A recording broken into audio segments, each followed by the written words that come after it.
नमस्कार। एक बार फिर से राज स्टडी पॉइंट में आपका स्वागत है।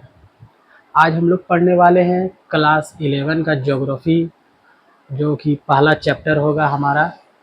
आइए आज हम लोग पढ़ने वाले हैं ज्योग्राफी का एक महत्वपूर्ण टॉपिक, जिसका नाम है भूगोल की महत्वपूर्ण शाखाएं। वैसे तो भूगोल के दो महत्वपूर्ण शाखाएं हैं, एक होता है हमारा भौतिक भूगोल और दूसरा होता है हमारा मानव भूगोल। भौतिक भूगोल को हम लोग प्राकृतिक भूगोल के भी नाम से जानते हैं और मानव भूगोल को हम लोग सामाजिक भूगोल के नाम से हम लोग जानते हैं। तो यहाँ तक क्लियर है। भूगोल के दो प्रमुख शाखाएं हैं, कौन कौन? एक हो गया हमारा प्राकृतिक भूगोल या भौतिक भूगोल, दूसरा हमारा हो गया मानव भूगोल या सामाजिक भूगोल। यहाँ तक क्लियर है।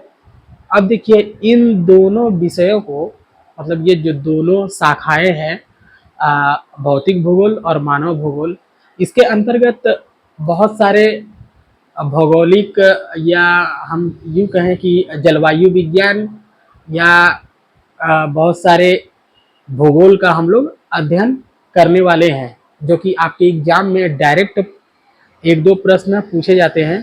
कि उदाहरण के तौर पे आप, एक उदाहरण मैं आपको दिखाता हूँ। जैसे कि मान लीजिए कि जल विज्ञान, तो आपसे पूछा जाएगा कि जल विज्ञान किस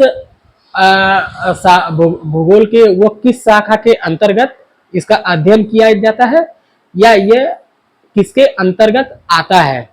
तो हमारा आंसर क्या हो जाएगा?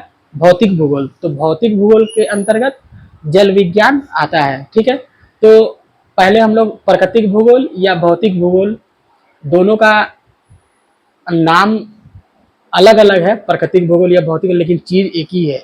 अगर आपसे एग्जाम में भौतिक भूगोल के बारे में पूछे तो समझ जाइएगा कि वो प्राकृतिक भूगोल के बारे में पूछ रहा है।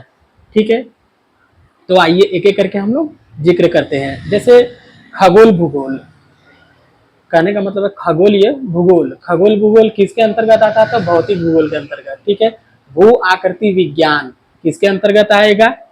तो भौतिक भूगोल। अगर आपसे पूछे कि जलवायु विज्ञान, तो भौतिक भूगोल के अंतर्गत आता है। जल विज्ञान भौतिक भूगोल के अंतर्गत।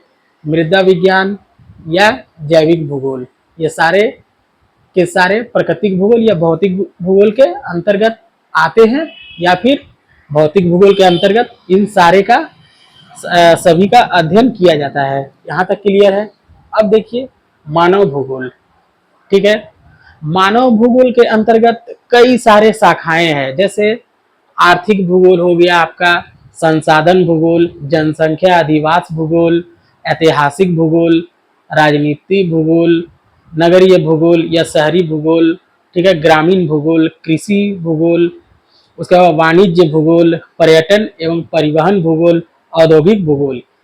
ये सारे किसके अंतर्गत आते हैं? ये सारा का सारा मानव भूगोल या सामाजिक भूगोल के अंतर्गत आता है।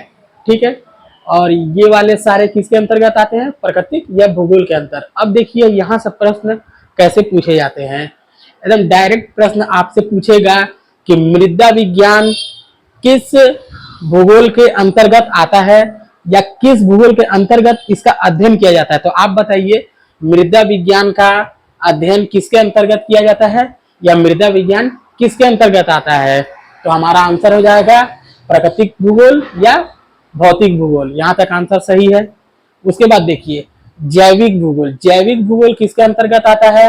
तो भौतिक भूगोल। ठीक है, खगोलीय भूगोल। खगोल भूगोल के अंतर्गत हम लोग सूर्य, चंद्रमा इत्यादि ब्रह्मांडों का अध्ययन करते हैं। ठीक है, उसके बाद देखिए भू आकृति भूगोल। भू आकृति मतलब पृथ्वी की आकृति, मतलब धरातल का आकृति के बारे में बताना पड़ता है कि कहीं कहीं पे पहाड़ है, कहीं पर्वत है। उन सभी भू आकृतियों का अध्ययन हम लोग भू आकृति विज्ञान के अंतर्गत करते हैं, और भू आकृति विज्ञान भौतिक भूगोल के अंतर्गत आने वाला एक शाखा है। ठीक है, जलवायु भूगोल। जलवायु भूगोल के अंतर्गत हम लोग मौसम विज्ञान का भी अध्ययन करते हैं। जलवायु विज्ञान के अंतर्गत हम लोग मौसम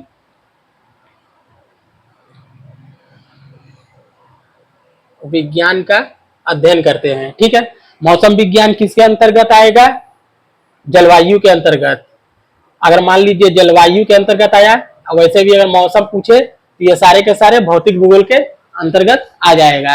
यहाँ तक क्लियर है। जलवायु विज्ञान के अंतर्गत मौसम विज्ञान का अध्ययन किया जाता है, और जलवायु विज्ञान या मौसम विज्ञान ये सारे भौतिक भूगोल के अंतर्गत आते हैं। यहाँ तक क्लियर है। मृदा में आप लोग जानते हैं, मृदा विज्ञान में मिट्टी का अध्ययन किया जाता है। जैव भूगोल में जीव जंतु के बारे में, ठीक है।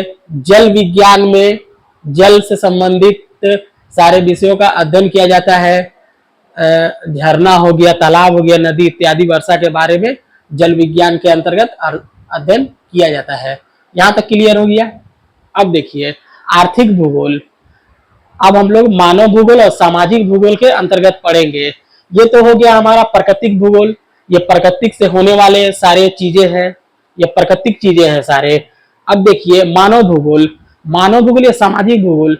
मानव भूगोल या सामाजिक भूगोल में क्या होगा, कहीं ना कहीं मानव को आर्थिक दृष्टिकोण से लाभ होगा, उसको सामाजिक सहायता मिलेगी या सामाजिक प्रभाव उसका बना रहेगा। ये सारे का सारे मानव और सामाजिक भूगोल के अंतर्गत आते हैं। जैसे आर्थिक भूगोल। आर्थिक भूगोल में हो गया अर्थ से संबंधित सारे अध्ययन किए जाएंगे, और आर्थिक भूगोल मानव भूगोल या सामाजिक भूगोल का हिस्सा है। संसाधन भूगोल, ठीक है। संसाधन भूगोल, संसाधन जितना भी प्राकृतिक संसाधन है उसका उपयोग कौन करता है, मानव करता है, और मानव का आर्थिक स्थिति मजबूत होता है और वो समाज में बना रहता है, ठीक है। जनसंख्या भूगोल। जनसंख्या मतलब जनसंख्या भूगोल और अधिवास। अधिवास का मतलब होता है घर, ठीक है। अधिवास भूगोल मतलब अधिवास भूगोल के अंतर्गत हम लोग नगरीय भूगोल और ग्रामीण भूगोल का भी अध्ययन करते हैं। ये अधिवास भूगोल के ही अंतर्गत आ जाएगा। और नगरीय भूगोल का और एक नाम हो जाएगा शहरीय भूगोल, ठीक है। नगरीय बोले या शहरी बात एक ही है। नगरीय भूगोल किसके अंतर्गत आता है, तो मानव भूगोल, ठीक है। ग्रामीण भूगोल, सामाजिक भूगोल, ठीक है। कृषि भूगोल, कृषि का अध्ययन किया जाता है। वाणिज्य भूगोल, वाणिज्य व्यापार का अध्ययन किया जाता है। उसका पर्यटन, आप लोग जानते हैं घूमना फिरना, पर्यटन, परिवहन, ट्रांसपोर्ट, ये सारे के अध्ययन मानव भूगोल के अंतर्गत किए जाते हैं। औद्योगिक मतलब कल कारखाना का विकास, सारे अध्ययन मानव और सामाजिक भूगोल के अंतर्गत किया जाता है, ठीक है। आपसे अगर एग्जाम में पूछे कि राजनीतिक भूगोल, राजनीतिक आप लोग जानते हैं राजनीतिक भूगोल क्या होता है। राजनीतिक विषयों में अध्ययन किया जाना या राजनीतिक विषयों का वर्णन करना ही राजनीतिक भूगोल कहलाता है। तो राजनीतिक भूगोल भी किसके अंतर्गत आ जाएगा, मानव भूगोल। ऐतिहासिक भूगोल, किसी भी ऐतिहासिक स्थल का वर्णन करना या अध्ययन करना ऐतिहासिक भूगोल के अंतर्गत आता है, ठीक है। यहाँ तक सारे कंप्लीट हो चुके हैं, आप लोग देख लीजिए। बस यहाँ से प्रश्न पूछे जाएंगे, 4 ऑप्शन दे दिए जाएंगे, आपसे पूछेंगे कि निम्नलिखित में से कौन सा सामाजिक भूगोल या मानव भूगोल के अंतर्गत आता है। तो राजनीतिक भूगोल अगर रहे ऑप्शन में तो राजनीतिक भूगोल हो जाएगा, ठीक है। 4 ऑप्शन में 3 ऑप्शन गलत होगा, 1 सही होगा, और जो सही होगा वो इसी में से 1 होगा, ठीक है। क्लियर है।